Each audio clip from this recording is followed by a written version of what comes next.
तो मैम अब थोड़ा ना फिल्म इंडस्ट्री की तरफ आते हैं। बहुत सारी बड़ी सेलिब्रिटीज़, फीमेल सेलिब्रिटीज़ को आजकल दुबई जाते हुए भी देखा गया है और मिनिस्टर्स के साथ भी देखा गया है। तो ये वहाँ क्या चल रहा है, ये किस लेवल पे हो रहा है मिनिस्टर्स के साथ, मतलब इसके मतलब सच क्या है ये बेसिकली? देखिए, ये हमारी अपनी सोच है।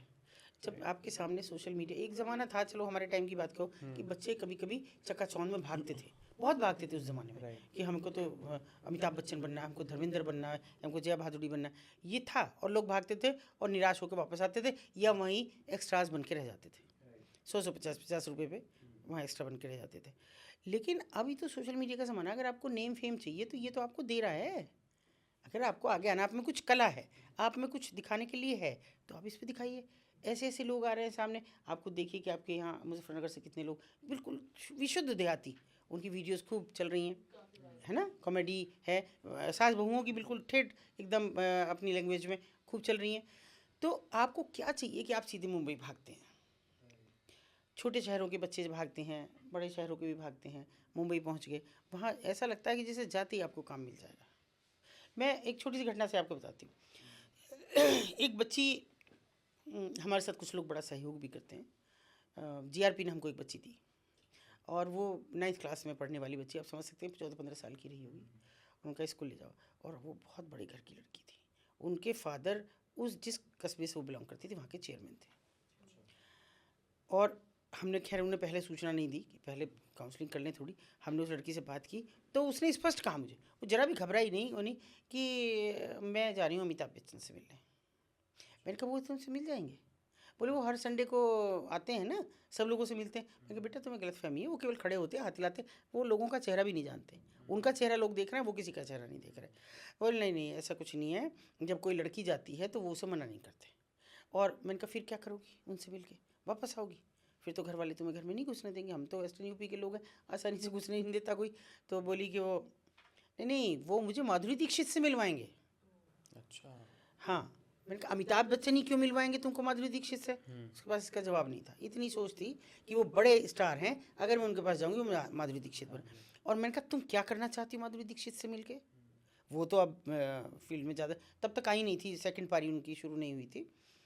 तो उन्होंने कहा कि मुझे, अब वो तो नहीं है फिल्मों में, मुझे उनके वो सब सीखने हैं, कि मुझे माधुरी दीक्षित ही बनना है। अब सोचिए आप। और फिर वो जो बवाल बच्ची ने काटा है, समझिए हमने उसके घर वालों को खबर दे दी, तो उसे कुछ आइडिया हो गया, क्योंकि जैसे हम अंदर वाले ऑफिस में बात कर रहे थे तो बाहर वो बैठी थी और बच्चों के साथ, तो उसमें शायद उसको भनक लग गई या कुछ, वो 1 सेकंड लगा और भाग गई। भाग गई। और भाई हम, आप यकीन नहीं करेंगे, हमारा पूरा स्टाफ उसके पीछे, मतलब लड़कियां भी, लड़के भी, औरतें भी, सब उसके पीछे। ये तो गनीमत है कि हमारा छोटा शहर है और लोग जानते हैं कि भाई ये कौन है। तो 2 पुलिस वाले चौराहे पे थे, उनसे बोली कि वो मुझे अपहरण करके ले जा रहे हैं। तो उन्होंने, जब हमारी ये जो मेरी साथी ने इसको देखा, तो उन्होंने कहा अरे मुझे पता है, तुम जाओ उसके साथ। उसके साथ वो नहीं रुकी, और कुछ नहीं सूझा उसे। मेरा एक जेंट्स वॉलंटियर भी था, वो बाइक से भागा और वो लड़की बस में चढ़ गई, सिटी बस में। तो उसको कुछ नहीं सूझा, उसने अपना हेलमेट उतार के उसकी टांग में मारा। हालांकि गलत था, मैंने कहा तुमको नहीं मारना चाहिए था। तो वो गिरी, लेकिन उसने संभाल लिया उसको। उसको वापस लाया, बोली मुझे मेरे घर भेजा, तो मैं आत्महत्या कर लूँगी, तुम सबका नाम लिख के, मुझे मेरे घर नहीं है। लेकिन वो तब तक आ गए थे, मुश्किल, वो कैसे ले गए ये तो बस ऊपर वाला जानता है। तो ये इतना बुरा वो है असर फिल्मों का, कि बच्चे भागते हैं। अब सोचिए कि वो लड़की अगर चली गई होती, वो इस कदर, उसका बाप जो चेयरमैन भी था मेरे पैरों में गिर रहा था कि बहन जी मेरी बच्ची की ज़िंदगी नहीं, मेरी इज्जत बची, ये मर जाती मुझे परवाह नहीं, लेकिन मेरी इज्जत जो चली गई थी, मैं जीवन में मुंह नहीं दिखा सकता था। ये मैं धक्के खाती दुनिया भर के, ये क्या नहीं करती जो सब आप निकालती हो, ऐसी औरतों में से किसी दिन इसको निकालती हैं आप। ये उन पिता के शब्द थे उसके। वहाँ जाके फिर नेम फेम के लिए शॉर्टकट्स अपनाते शॉर्टकट हैं। से, अब कास्टिंग काउच को कौन मना करता है? एक बंदा नहीं कहता कि कास्टिंग काउच नहीं होती। और फिर ऐसा क्या होता है कि आप जाते ही क्यों हैं किसी के घर पे क्यों जाते हैं? आप स्टूडियो में क्यों नहीं मिलते? राइट। उनकी कोई ऑफिस होता होगा, अकेले क्यों मिलते हैं? आप मना कर दो कि सब बैठे हैं आपके ऑफिस में, तो मैं बात करूँगी, नहीं तो नहीं करूँगी।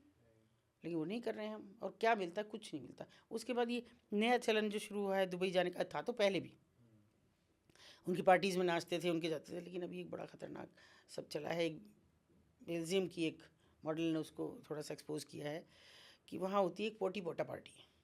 पोटी पोटा पार्टी। पोटी पोटा पार्टी। अच्छा। और वो क्या होती है कि जब वो कोई मॉडल, उनके उनको वो, इस कोई ज़रूरी नहीं कि वो इंडियन ही हो, कोई भी मॉडल हो, उसको वो जो महिला बताती है ना, वो जो मॉडल थी, इतना इतना ख़तरनाक था वो, कि जब उनका मन भर जाए, इतना हमारा एक्सपोज होता है, इतना हमें यूज़ करते हैं वो, इतना हमें खुला, मतलब हम कुछ नहीं पहन सकते, ऐसे ही घूमते रहना पड़ेगा। और उसके बाद पोटी पोटा पार्टी क्या है मन भर गया तो वो अपार्टमेंट के बाहर डाल दिया गया उसको, बिना कपड़े के। उस पे हर जो भी जितने वो लोग हैं वो आएंगे, पॉटी करेंगे।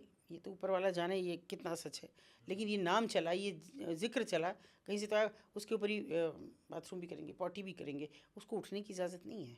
उसको अगर भूख लगी तो हाँ खा लो, ऐसे ही बैठो जैसे तुम गंदे, बदबू हो रही है, और जब वो सड़ जाए और वो पैरों में गिर जाए, मैं कहीं कुछ नहीं बताऊँगी। बस सोचिए, ये उनके अल्टीमेट प्लेजर्स हैं।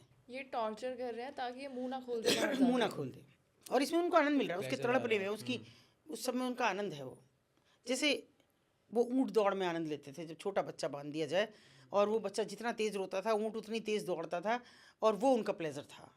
वो हंसते थे, तालियां बजाते थे, और बच्चा मर जाता था। कभी कोई बच्चा नहीं बचा वहाँ। तब वो ऊँट दौड़ पर रोक लगी, जब यूएनओ में आवाज़ उठी, सब जगह उठी। और आज तो मुझे लगता है यूएनओ भी सफ़ेद हाथी होकर रह गया, कहीं कोई आवाज़ नहीं आती। तो मैम बड़ी बड़ी एक्टर्स ये सब जाती हैं वहाँ पे मिनिस्टर्स के साथ, मतलब पूरा पूरा, मतलब कितने सारी चीज़ें सामने आई हैं, जा फोटोज रही आई हैं, हैं, वीडियोस आई हैं। कि भी जा रही हैं वहाँ पे इनके। अभी देखिए, मैं रिसेंट में आपको एक बात बताती हूँ। एक जगह है मुंबई में, मैं क्या नाम लूँ उसका, खैर, वहाँ से किसी महिला ने मुझे फ़ोन किया, और वो ऐसे रो रही है जैसे, मुझे समझ नहीं आया, वो खुद को बता नहीं पा रही। अभी कल की बात है ये। तो मैंने कहा भैया रोना बंद करो तो मैं कुछ समझूंगी। तो बोली मुझे मेरी मदद करो, मेरी 2 बेटियाँ हैं और मैं घबरा गई हूँ। मैं ए विंग में रहती हूँ और वो बी विंग में है सामने, जो मैं देखती हूँ। मैं कहा क्या देख रही हूँ? कि एक लड़की है और 8-10 लड़के हैं। वो लड़की कभी भी सिवा ब्रा पेंटी के उसके पास कुछ होता नहीं है। वो उसी में खाना बनाती है, उसी में रहती, नहा के निकलती है, फिर वही पहन के निकलती।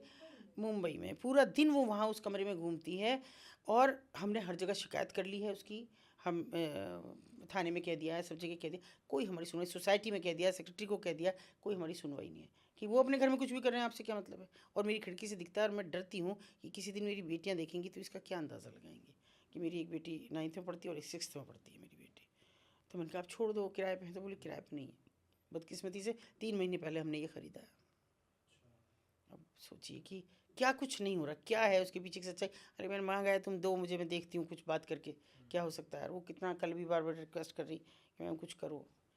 उम्मीदें जो लोगों की जगी आपके पॉडकास्ट के ज़रिए जगी, पर मुझे कभी कभी अपने आप को फेलियर मानती हूँ ऐसी चीज़ों में, कि किस कदर गिर गए और क्या क्या चीज़ें सामने आ रही हैं जिनका आपने कल्पना भी नहीं की होगी। वो सब मेरे सामने आ रहा है। कुछ अच्छा भी आ रहा है, कुछ अच्छा भी ये आ रहा है कि बच्ची खोती है तो लोग बजाय पुलिस के पास जाने के हमको संपर्क कर रहे हैं। एक बच्ची हमने अभी कल निकाली, और मतलब नहीं समझ आ रहा है कि हम किस तरफ जा रहे हैं। और फिल्मों से तो मेरा फिर भी तुम लोगों के ज़रिए ये कहना है, भैया अपने सोशल मीडिया पे आ जाओ, इस पर कुछ कर लो। अगर तुम्हें टैलेंट है, हो सकता है तुमको कोई फिर बुला ले। छोटे शहरों के भी लोग जा रहे हैं, मगर बुलाने पे जा रहे हैं जब उनको कोई अच्छा रोल मिल रहा हो। तो बच्चियों को तो मैं कम से कम यही कहूँगी।